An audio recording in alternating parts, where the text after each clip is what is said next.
My name is Alexandra Mitchell, but everyone calls me Alex. At 38, I became one of the few female 4-star generals in American military history. Today I stood outside my brother James's promotion ceremony in my full-dress uniform, complete with every medal I earned through blood and sacrifice. The irony wasn't lost on me being the highest-ranking officer in my family, yet somehow not on the guest list. 20 years of service, 4 stars, and 2 combat tours. Yet I couldn't get past the registration table. Before I continue this story, let me know where you're watching from in the comments. Hit that like button and subscribe to follow more stories about standing your ground when others try to erase you. Growing up in a military household in Virginia shaped both James and me from our earliest days. Our father, Colonel William Mitchell, ran our home with the precision and discipline of the units he commanded. Every morning began with inspection beds made with hospital corners, shoes polished to mirror shine, and rooms organized with military efficiency. While some might consider this upbringing harsh, it instilled in U.S. values that would serve us throughout our lives. Discipline, attention to detail, and unwavering commitment. James and I were only 3 years apart, close enough to be companions rather than distant siblings. We climbed trees together in our backyard, built elaborate forts in the woods behind our housing complex, and defended each other from neighborhood bullies. Our favorite game was Soldiers, where we'd create elaborate missions to rescue stuffed animals from imaginary enemy territory.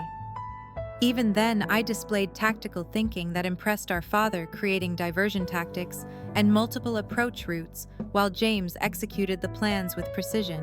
"You too will make fine officers someday," our father would say with rare approval. Those words planted seeds that would grow into our shared dream of military service. When I turned 18, I joined the military immediately after high school graduation. James, still 15 at the time, watched with a mixture of pride and envy as I headed off to basic training. I still remember his face at the bus station, a complicated blend of admiration and the first subtle hint of competitive spirit that would later define our relationship. My rise through the ranks surprised everyone, including myself. What began as a way to pay for college became my calling.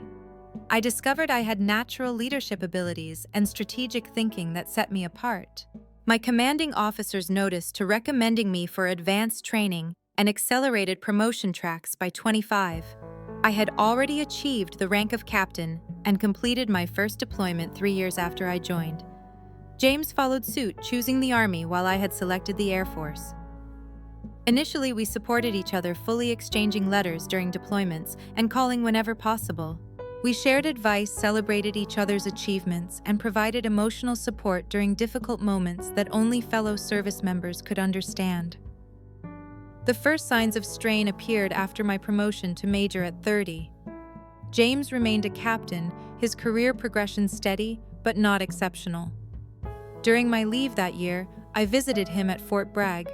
"Congratulations, Major Mitchell," he said, raising a beer to toast me at the on-base restaurant. His smile didn't quite reach his eyes. "You'll catch up soon," I assured him, misreading his reaction as simple career anxiety rather than the beginning of resentment. "Sure," he replied, "though it seems like you've always been one step ahead." Our mother's death from cancer 5 years later temporarily bridged the growing distance between us.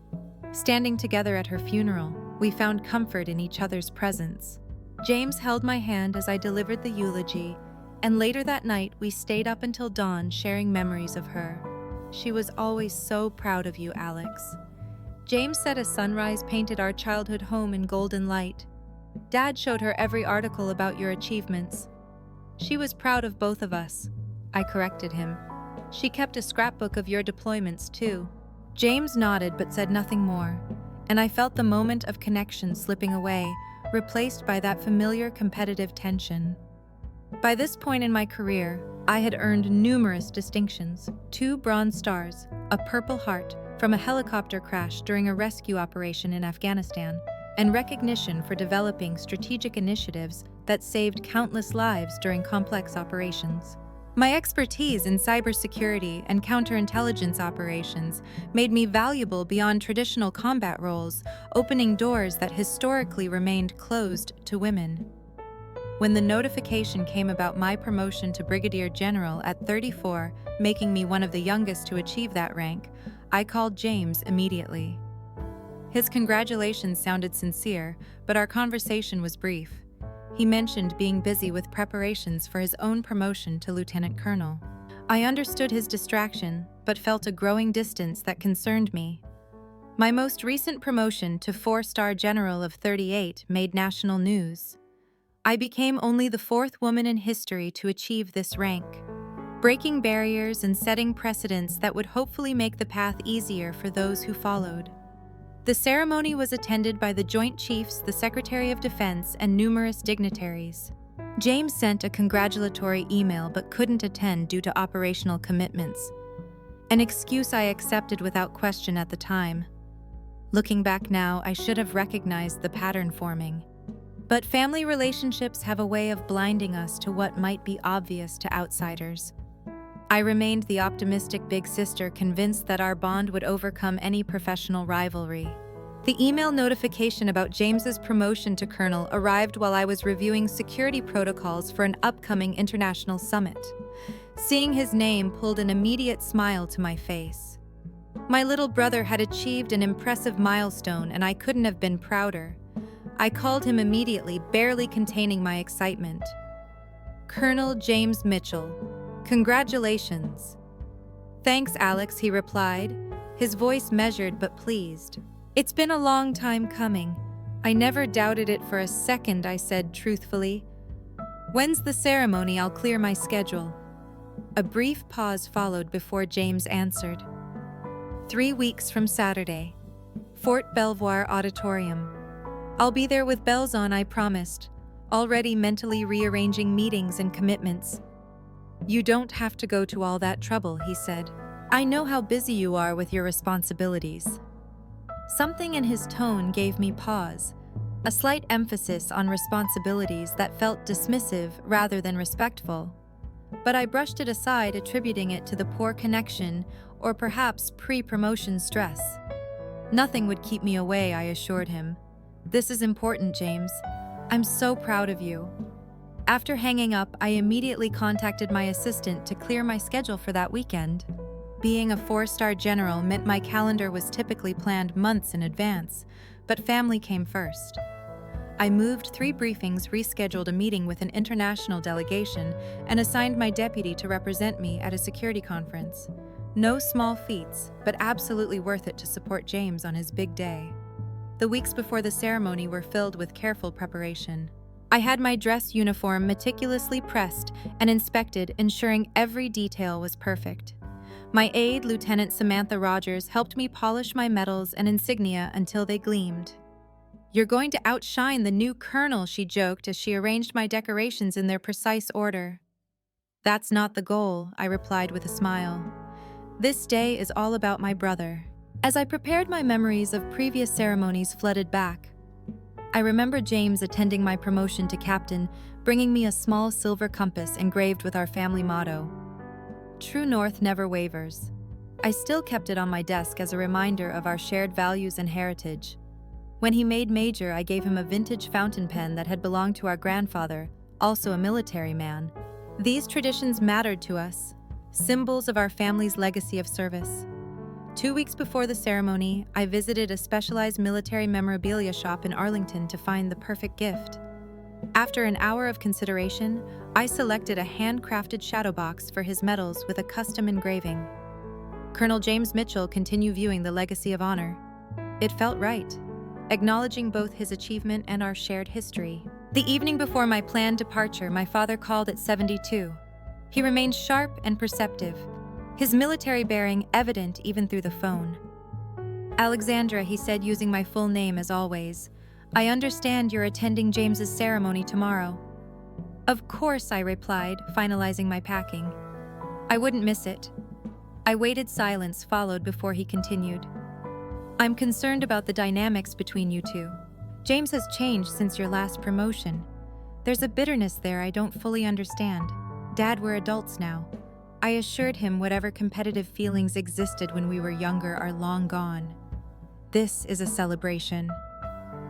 "I hope you're right," he said, his tone suggesting he believed otherwise.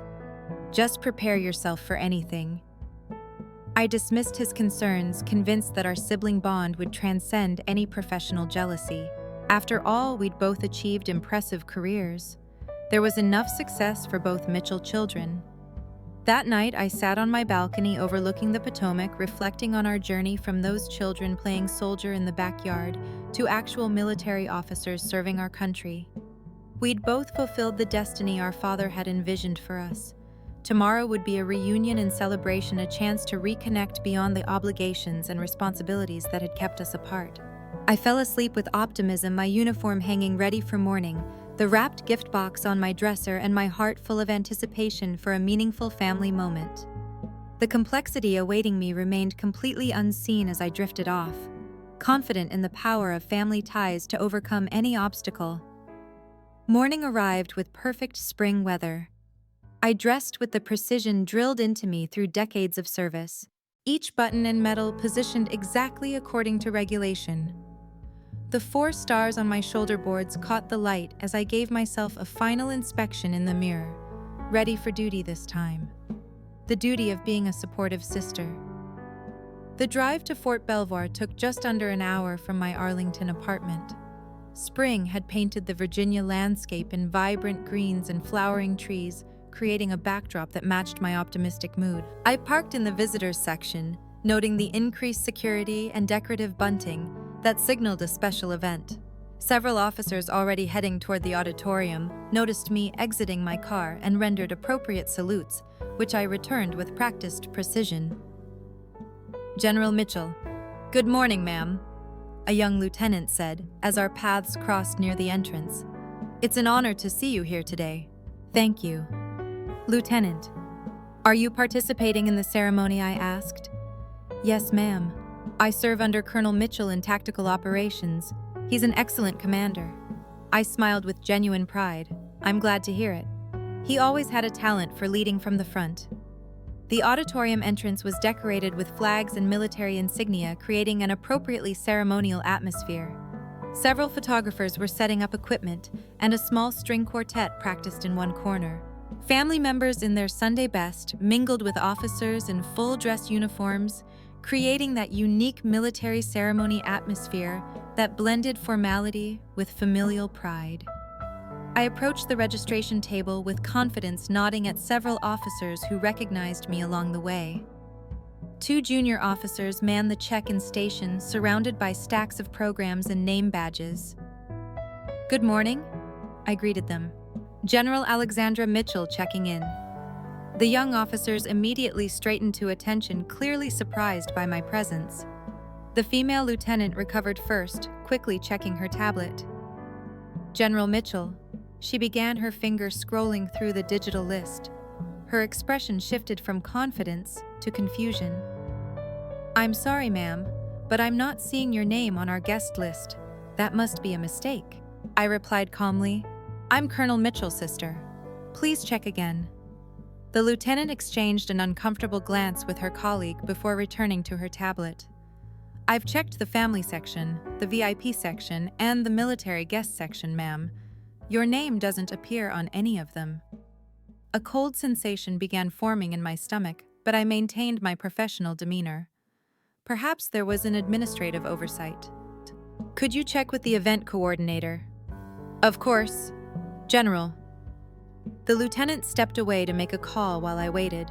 Increasingly aware of the curious glances from others in the entrance area through the open doors of the auditorium, I caught sight of James in his dress uniform, speaking animatedly with a group of senior officers. For a moment, our eyes met across the distance rather than the surprise or concern I expected. He quickly averted his gaze and turned his back, continuing his conversation as if he hadn't seen me. That moment crystallized what my mind had been reluctant to accept. This was no clerical error. The lieutenant returned with an older officer who introduced himself as Major Peterson, the event coordinator. His discomfort was evident as he confirmed what I already suspected. "I've checked all records, General Mitchell. Your name was not included on any of the guest lists submitted by Colonel Mitchell or his staff. I'm deeply sorry for the confusion." "I see," I replied, my voice steady despite the hollow feeling expanding inside me. Thank you for checking, Major. As I stood there processing this information, a memory surfaced from our childhood. I was 12, and the neighborhood kids had organized a baseball game. James, at 9, had been put in charge of team selection that day. When I arrived at the field ready to play, he pretended not to see me choosing everyone else until no spots remained. When I confronted him later, he'd shrugged and said, "You always get picked for everything." I wanted to be in charge this time. Now, 30 years later, the pattern repeated itself in a far more public and painful way. Several security officers had noticed the commotion and approached cautiously, creating an even more awkward situation. I could read their discomfort clearly. No one wanted to be the person who turned away a 4-star general, yet they had protocols to follow.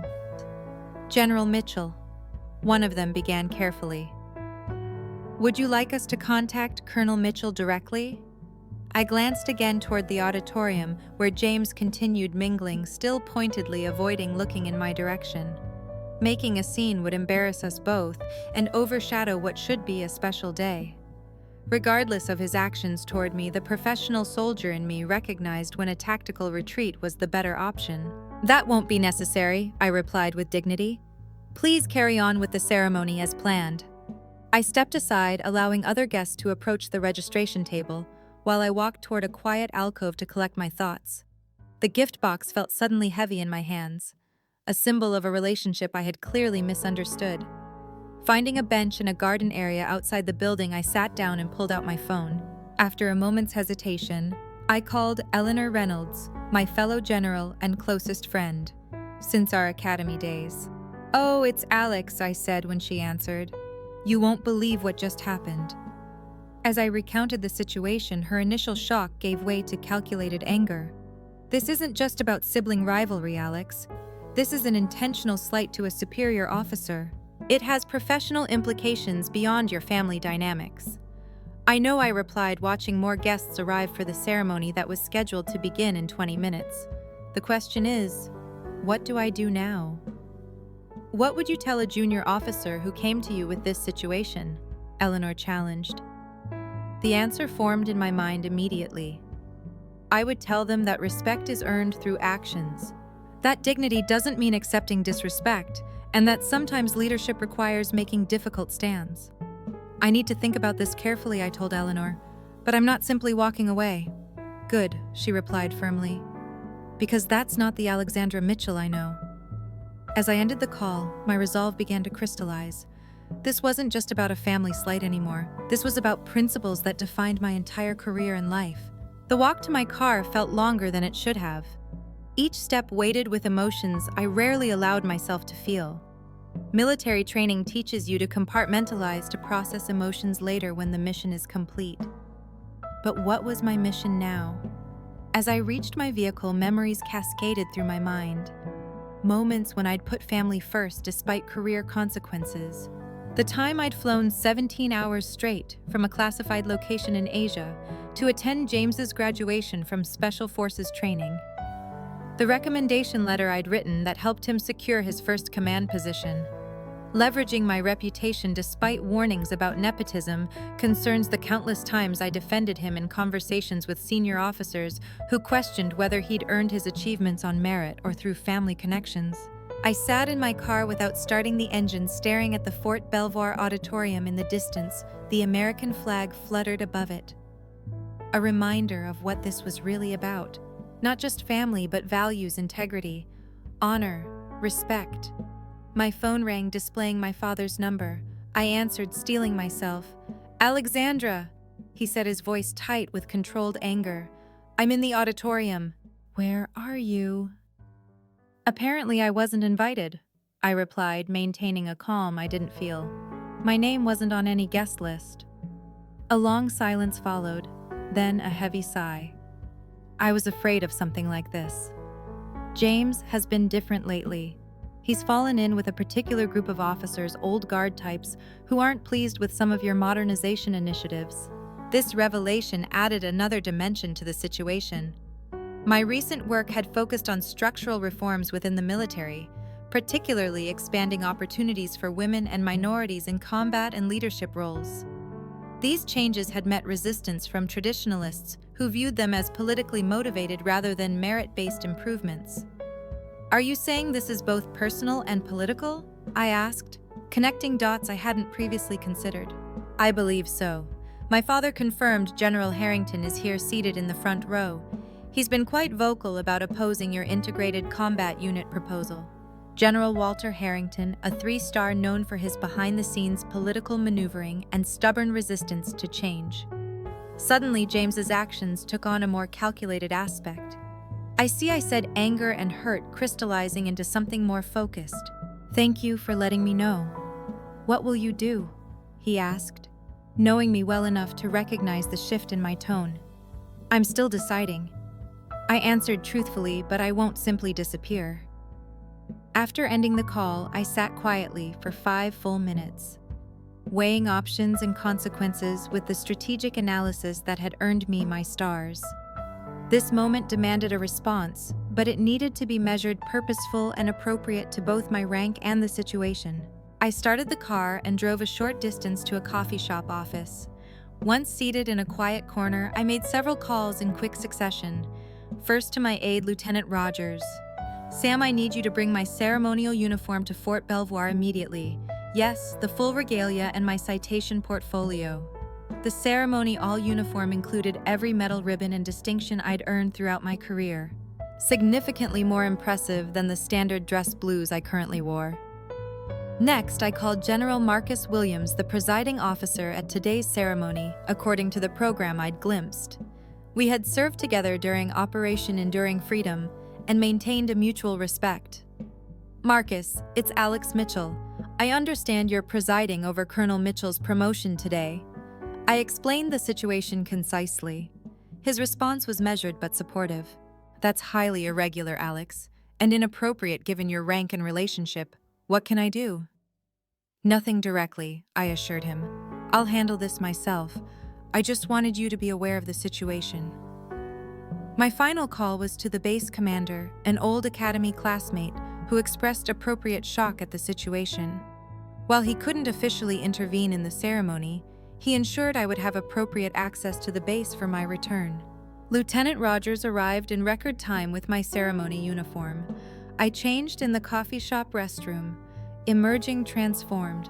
The full ceremonial uniform of a 4-star general is designed to command attention and respect. Each medal, ribbon, and badge represented specific achievements, combat experiences, and recognized excellence. The 4 silver stars on each shoulder gleamed under the lights, unmistakable symbols of authority earned through decades of exemplary service. As I adjusted the final details, I caught my reflection in the window. This wasn't about vanity or showing off. Each element of this uniform told a story of service, sacrifice, and commitment to values larger than myself. The stars represented not just my rank, but the trust placed in me by the military and the nation. Trust earned through consistently demonstrating integrity, courage, intelligence, and leadership. I drove back to Fort Belvoir with clear purpose, no longer wounded, but resolved. This would not be about creating a scene or embarrassing James. This would be about standing for principles. The very principles our father had taught us. Both the principles that form the foundation of military service itself. The ceremony would be well underway by now. My timing needed to be precise, assertive without being disruptive, making a point without undermining the ceremonial importance of the event. As I approached the base gate, I mentally prepared for what would come next. This wasn't just about a sister excluded from a brother's celebration anymore. This was about accountability, respect, and the standards we uphold, especially when it's difficult. Sometimes leadership means having uncomfortable conversations.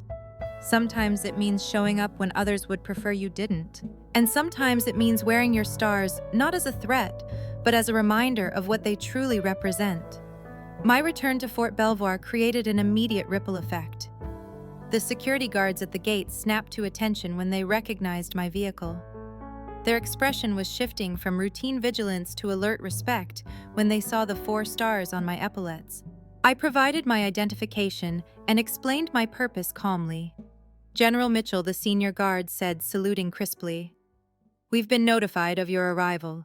Please proceed to the officers' entrance at the west side of the auditorium." The base commander had clearly made arrangements ensuring no repeat of the earlier rejection.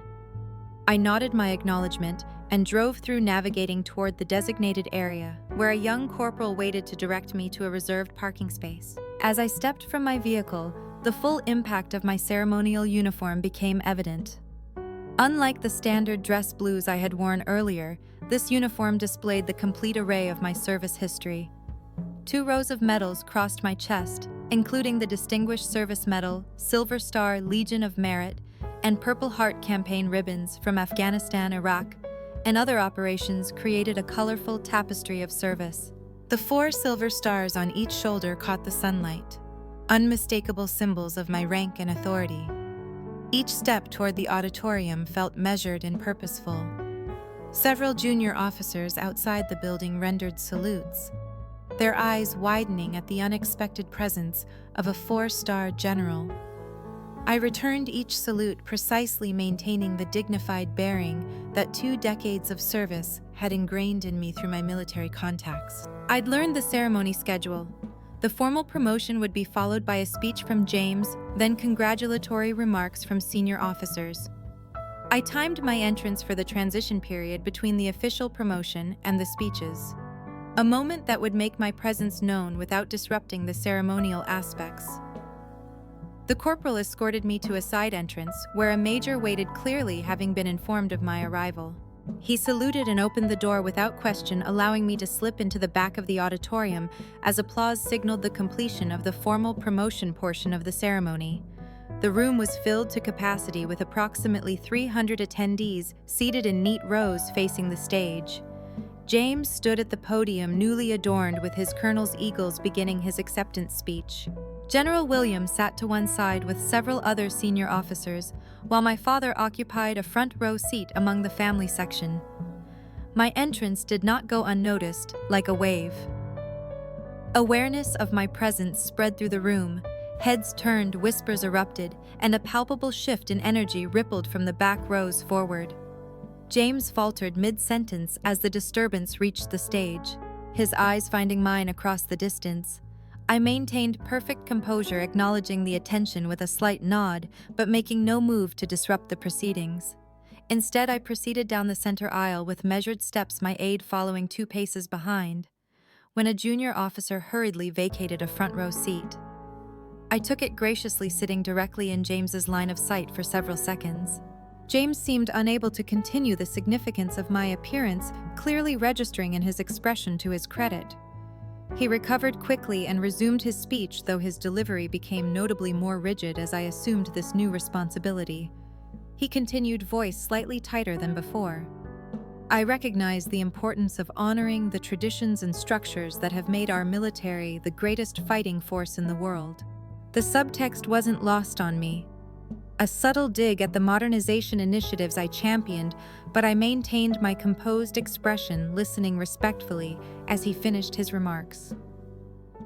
When James concluded, General Williams approached the podium for the closing comments.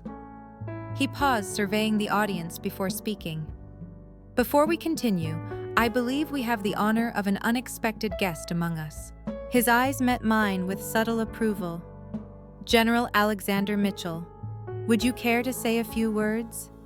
The invitation wasn't part of the program, but it was the appropriate protocol when a 4-star general attended such an event. It also elegantly addressed the awkwardness of my earlier exclusion without explicitly mentioning it. James's face tightened as I rose and approached the stage. We passed each other at the steps, a brief moment of proximity where I offered a small professional nod, which he returned stiffly, standing at the podium. I surveyed the room filled with officers of various ranks, family members, and officials. My voice, when I spoke, carried the confidence and clarity that had served me throughout my career. "Thank you, General Williams. It is my privilege to witness this significant moment in Colonel Mitchell's career." I turned slightly toward James. Family has always been the foundation of service for the Mitchell household. Our father, Colonel William Mitchell, retired, instilled in us the values that guide us today: integrity, excellence, and unwavering commitment to duty. I paused, allowing my gaze to briefly meet General Harrington's in the front row before continuing. The strength of our military lies not just in our traditions, but in our ability to evolve while honoring those traditions. True leadership requires both respect for our foundation and vision for our future. I turn back to James. Colonel Mitchell has demonstrated the skills and dedication worthy of his new rank. I have no doubt he will serve with the distinction expected of an officer of the United States military. My message was carefully calibrated, congratulating James while subtly addressing the larger principles at stake. I concluded with, on behalf of the Joint Chiefs, I extend congratulations to Colonel James Mitchell. May your service continue to honor the uniform we all wear with pride. The applause that followed seemed particularly enthusiastic, perhaps fueled by the dramatic tension underlying the moment. As I descended from the stage, General Williams resumed the podium to formally conclude the ceremony by inviting everyone to the reception in the adjacent hall. The power dynamics in the room had visibly shifted. Officers who had been seated near James earlier now made their way toward me, offering respectful greetings. My father approached a mixture of pride and concern in his expression that was well handled. "Alexandra," he said quietly, dignified but unmistakable. "Thank you," I replied, scanning the room for James, who appeared to be surrounded by a protective circle of his allies. Some conversations still need to happen. General Harrington passed nearby, nodding curtly in my direction, but making no attempt to engage directly, a telling reaction from someone who rarely missed an opportunity to cultivate political connections. As the crowd moved toward the reception, I could see that my presence had created ripples that extended far beyond family dynamics. Junior officers watched the interactions carefully, undoubtedly noting who aligned where in this unexpected display of military politics. This too was part of their education and learning. That rank came with responsibilities beyond battlefield command, including the courage to stand for principles even in uncomfortable situations. I moved toward the reception hall, prepared for the next phase of this unexpected confrontation. Aware that the most challenging conversation still lay ahead, the reception hall buzzed with conversation and movement. Military precision temporarily relaxed in the social atmosphere following the ceremony. Crystal glasses clinked. Professional photographers circulated, capturing formal groups, and the string quartet provided elegant background music. Despite the practiced civility, an undercurrent of tension remained palpable. I found myself becoming an unexpected center of gravity in the room. Officers of various ranks approached to pay respects, many using the opportunity to briefly discuss initiatives or upcoming postings. Each conversation reinforced what my appearance had accomplished, reminding everyone present of the chain of command and proper military protocol that had been momentarily forgotten in James's planning. "General Mitchell, your cybersecurity framework has revolutionized our approach in European operations," a lieutenant colonel told me clearly, eager to establish a connection. "Thank you, Colonel. I'm pleased it's proving effective in the field," I replied. Maintaining the professional, approachable demeanor that had served me well with subordinates from across the room, I observed James carefully. He moved between groups, accepting congratulations and engaging in conversation, but his body language revealed his awareness of my presence. He strategically positioned himself to avoid direct contact, maintaining maximum distance between us as he circulated. Our father approached, champagne glass in hand, his expression suggesting he'd had enough of the situation. "This has gone on long enough," he said quietly. "You two need to speak privately before this becomes fodder for base gossip for months to come." "I agree," I replied, but James seems determined to avoid that conversation. My father nodded toward a side door. "There's a small conference room down that hallway. I'll direct him there in 5 minutes. This needs resolution, Alexandra." I made my way discreetly to the indicated room, a modest space with a small table and several chairs likely used for pre-ceremony briefings. The quiet felt welcome after the crowded reception. I removed my service cap and placed it on the table, then stood by the window gathering my thoughts. True to his word, my father delivered James to the room. minutes later closing the door firmly behind my brother's reluctant entrance. For a moment, we simply regarded each other in silence. Two Mitchell siblings in full military dress, stars and eagles glinting under the fluorescent lights. "Congratulations on your promotion, James. It's well deserved." I began, offering an opening that acknowledged his achievement. "Is it?" he replied, remaining near the door. "Or did I get it? Because I'm General Mitchell's brother?" The bitterness in his voice surprised me with its intensity. "Your record speaks for itself, James. I've never interfered with your career progression. You didn't have to." He shot back, "Every assignment, every posting." I've heard the whispers. "That's Alexandra Mitchell's brother. Never just James Mitchell, officer on his own merits. And that justified excluding me from your ceremony, having me turned away at the door."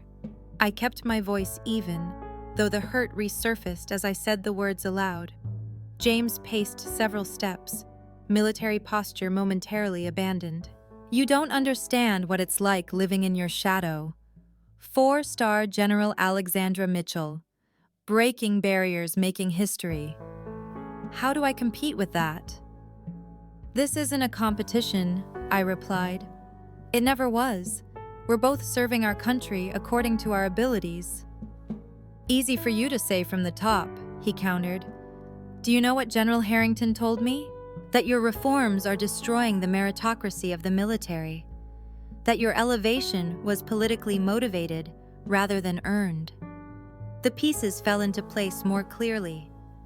"And you believed him?" "I don't know what to believe anymore," James admitted, frustration evident in his voice.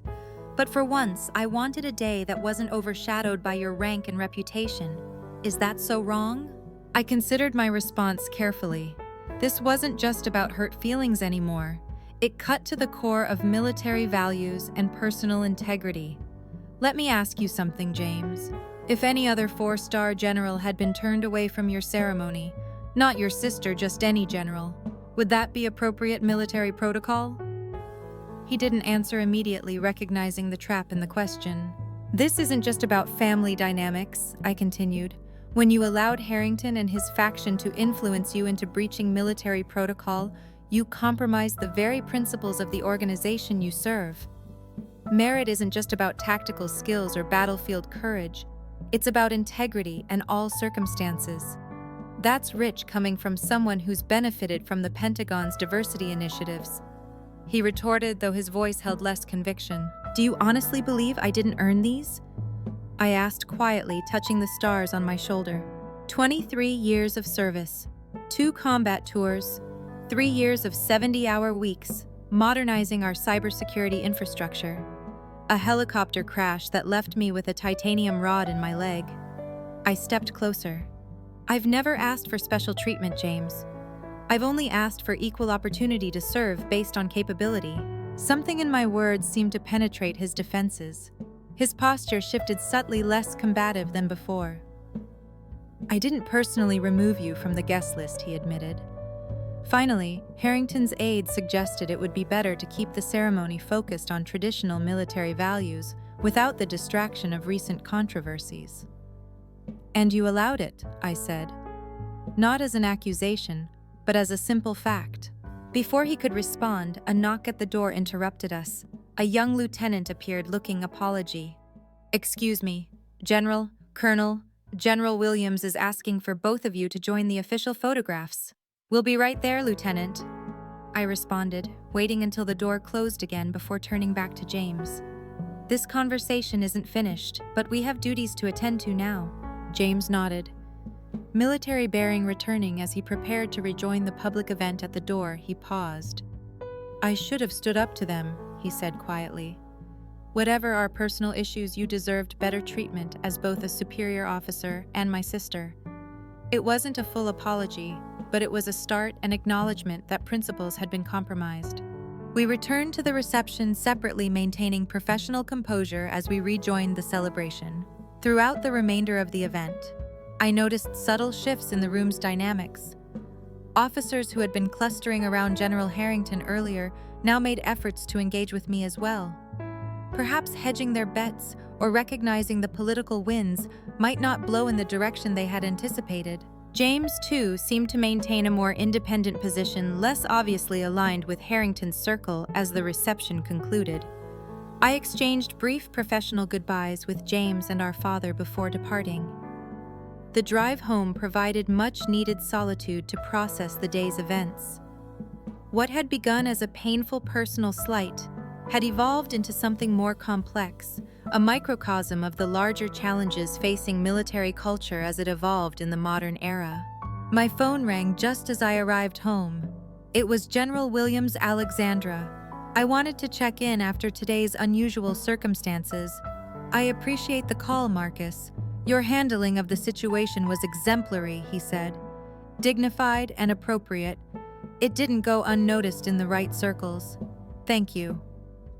But this was never about making a point. Perhaps not intentionally, he replied, but sometimes the most effective leadership statements are those we make by simply standing our ground with integrity. Several junior officers approached me afterward, quite impressed by our composure, under difficult circumstances. After ending the call, I removed my ceremonial uniform, carefully returning each medal and insignia to its place in my display case.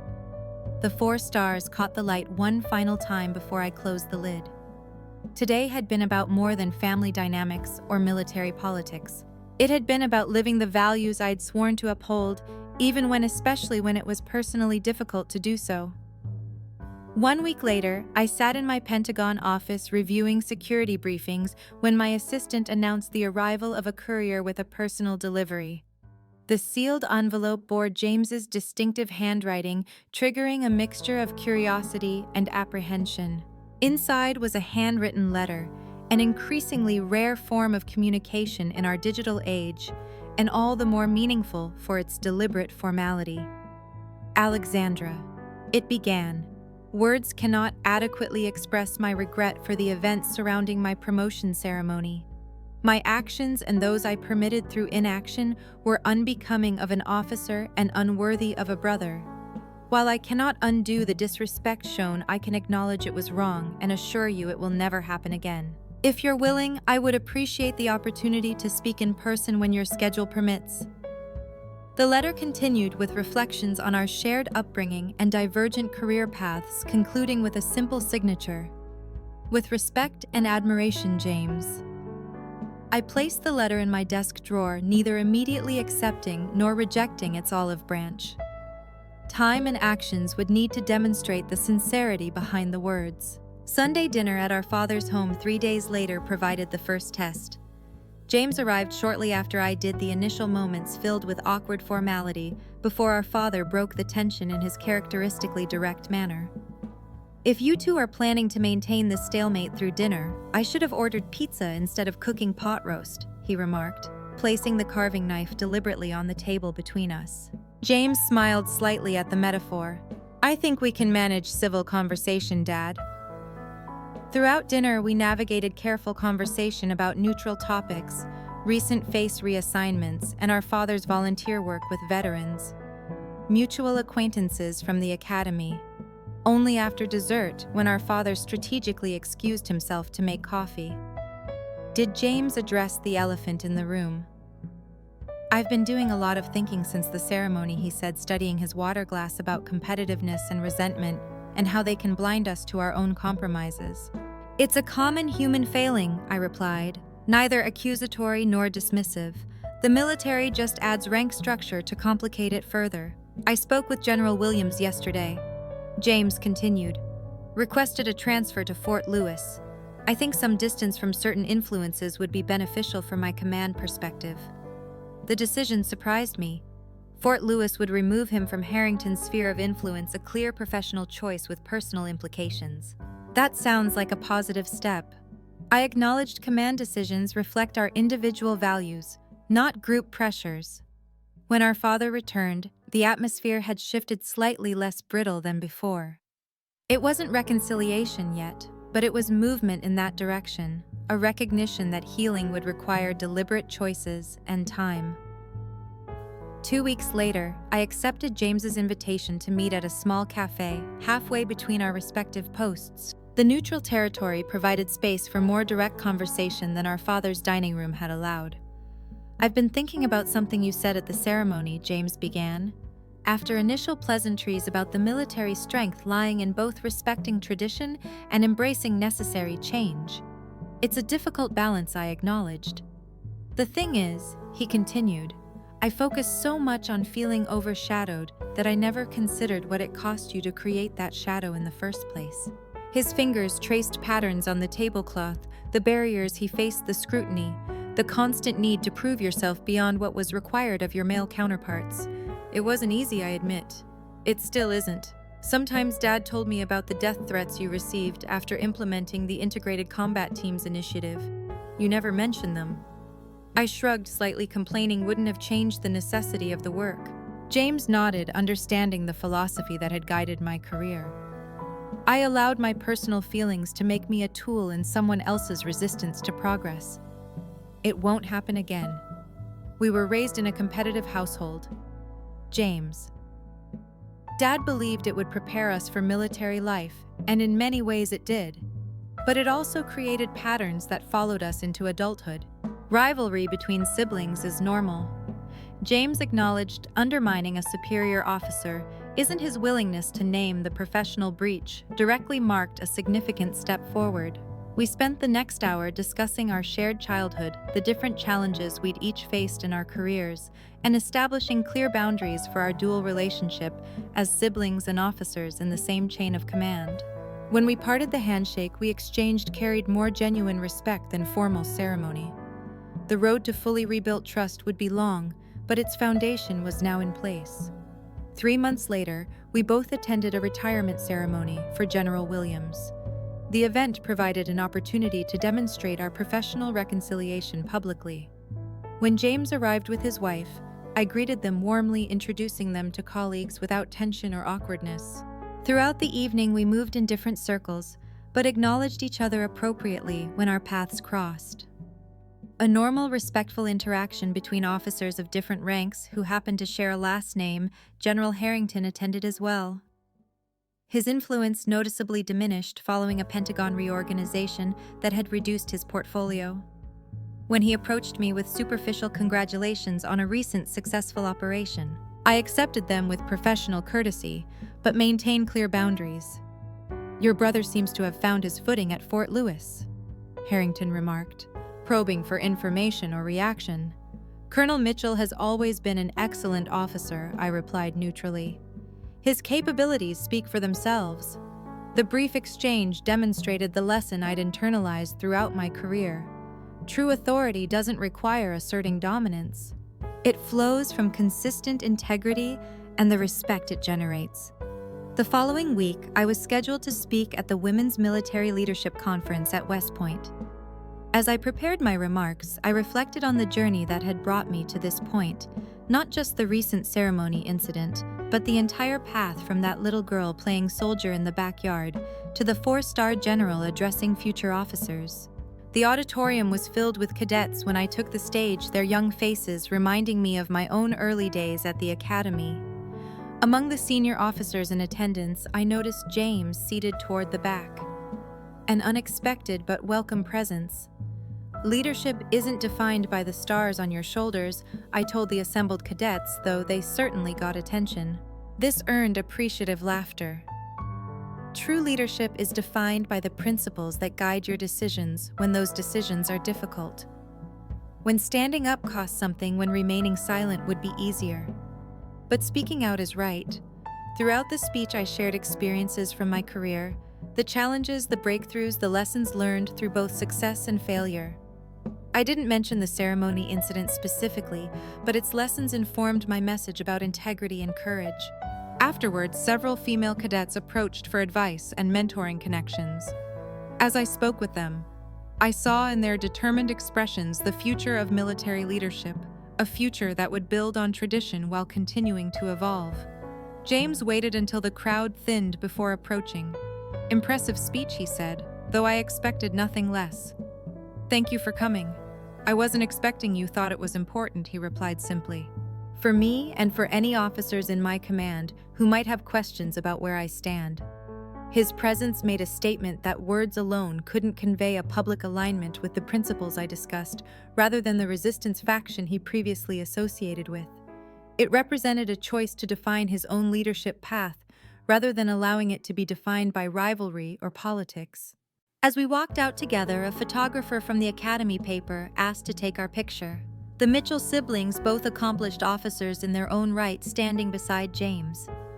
I felt the weight of the 4 stars on my shoulders, not as a burden of expectations or a symbol of competition, but as a representation of the values we both served: integrity, excellence, courage, and commitment. The journey to this moment had been neither easy nor straight. It had required confronting painful truths, standing firm for principles, and finding the balance between accountability and grace. But the lesson it reinforced was perhaps the most important one for any leader to remember. True respect cannot be demanded through rank or position. It can only be earned through consistent demonstration of character. That evening, as I prepared notes for a mentoring session with junior female officers scheduled for the following week, I considered what wisdom would be most valuable to share. The answers came easily. The impeccable in your integrity. Stand firm when principles are at stake. Understand that leadership is about influence rather than control. And perhaps most importantly, never let others define your worth or diminish your light. The 4 stars on my uniform represented not just authority, but responsibility to the military, to the nation, and to those who would follow the path I had helped widen. That responsibility included modeling the courage to face difficult situations with dignity, and the wisdom to know when standing your ground is necessary for progress. What had started as a painful exclusion had ultimately reinforced the most important leadership lesson of all. Your title may get you in the door, but your character determines what you build once you're inside. So I ask you, when have you had to stand your ground in the face of disrespect or exclusion? How did you balance assertiveness with dignity? Share your experiences in the comments below. And don't forget to like, subscribe, and hit that notification bell to join our community of resilient leaders who understand that sometimes the greatest victories come not from dominating others, but from remaining true to ourselves and our principles when it matters most. Thank you for listening to my story, and remember, your worth is never determined by others' recognition, but by the integrity with which you walk your path.